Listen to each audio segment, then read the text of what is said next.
Assalamualaikum warahmatullahi wabarakatuh. Perkenalkan, nama saya adalah Rian Erlangga. Saya dari Teknik Distrik A Politeknik Negeri Cilacap dengan nomor induk mahasiswa 210 4004. Baik, di sini saya akan mempresentasikan tugas dari mata kuliah instalasi listrik 2, yaitu tentang pembagian grup pada instalasi listrik rumah yang disusun oleh saya sendiri, yaitu Rian Erlangga.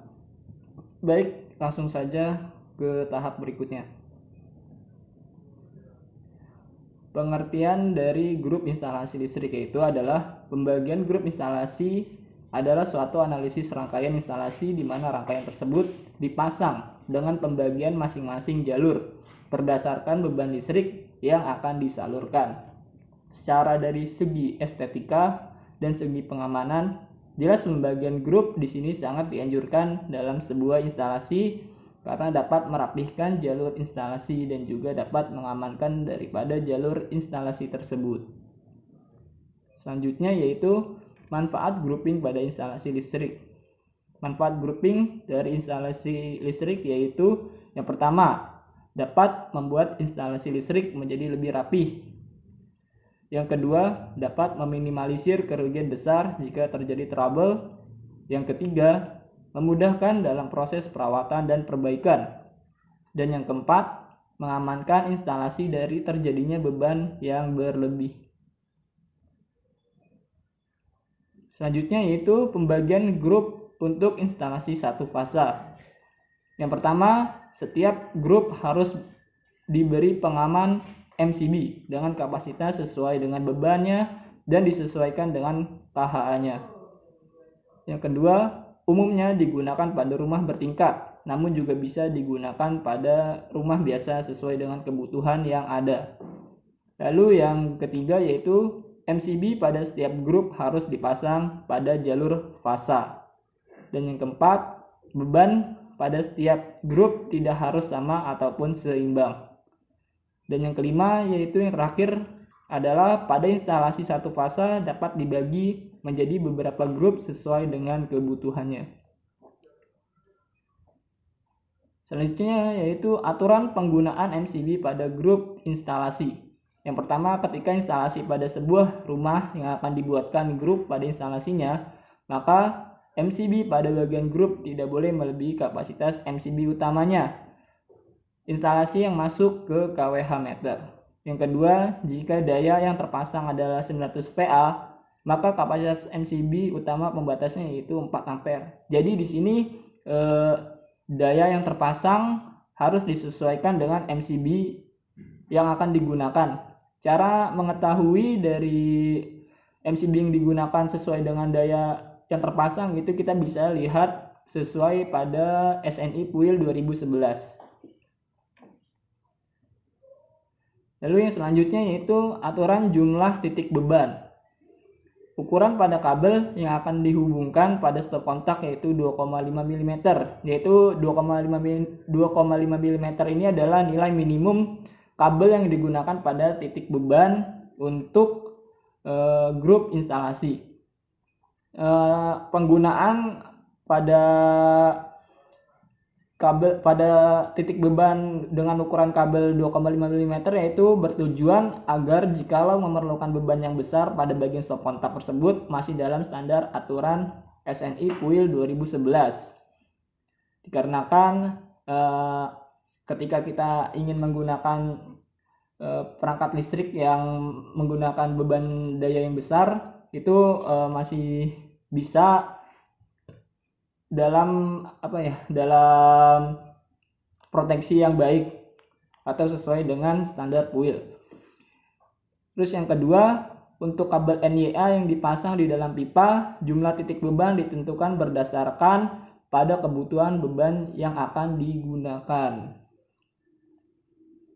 Nah, ini adalah gambar ilustrasi dari grup instalasi. Yang pertama kita bisa lihat yaitu dari sumber listrik, yaitu dari PLN atau dari tiang listrik. Sebenarnya ini di sini harus ada KWH-nya dulu ya, KWH, lalu masuk ke bagian MCB utamanya. Lalu dari MCB utamanya ini dipecah menjadi 3 MCB, yaitu MCB 1 untuk grup instalasi yang pertama, MCB 2 untuk grup instalasi yang kedua, dan MCB 3 untuk grup instalasi yang ketiga. Dan keterangan pada kabel-kabel ini yaitu kuning sebagai kabel grounding, yang biru sebagai kabel netral, dan yang hitam sebagai kabel fasa.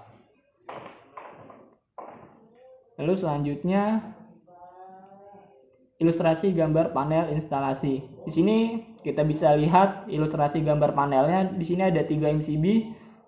Di sini juga ada keterangannya kabel NYN 3x4 mm persegi dan kWh meter. Nah, di sini ada kWh meter, di sini ada konektor atau busbar yang dihubungkan pada masing-masing grup instalasi. Di sini seharusnya juga ada MCB utamanya, tapi di sini tidak diberikan gambar keterangannya.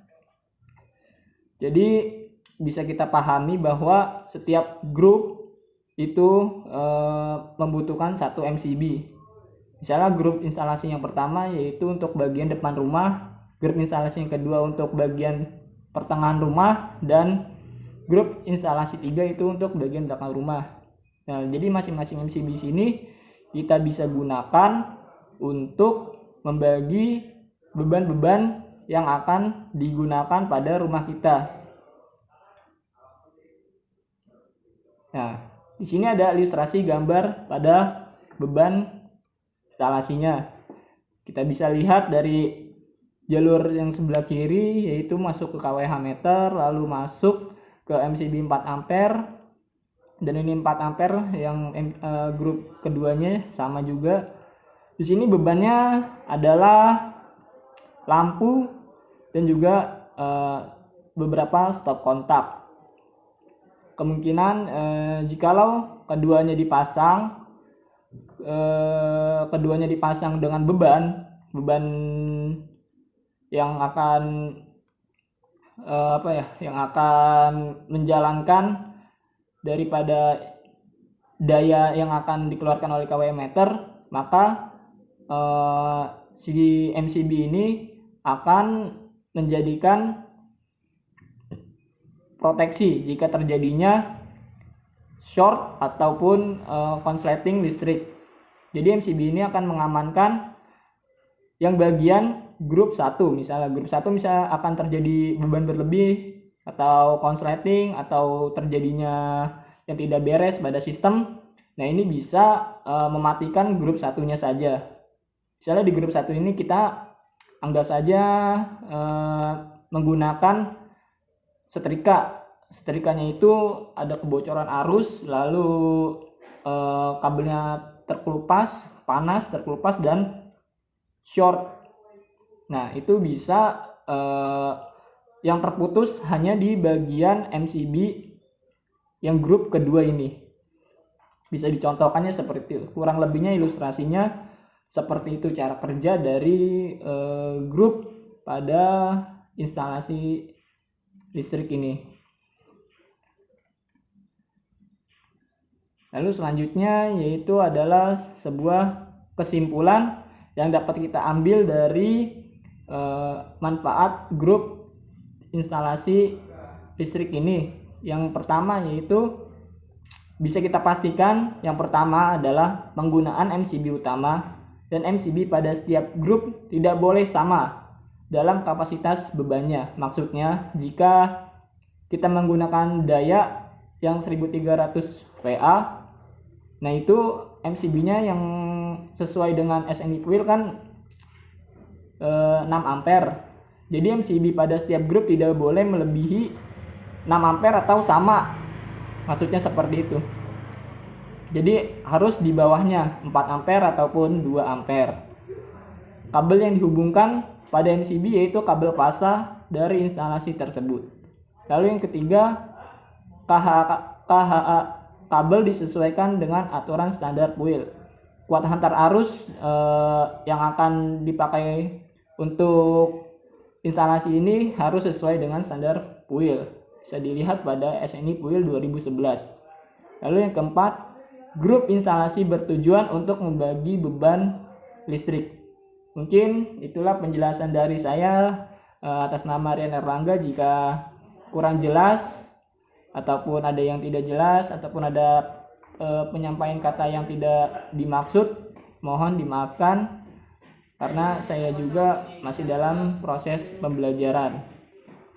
Kurang lebihnya mohon maaf. Wassalamualaikum warahmatullahi wabarakatuh.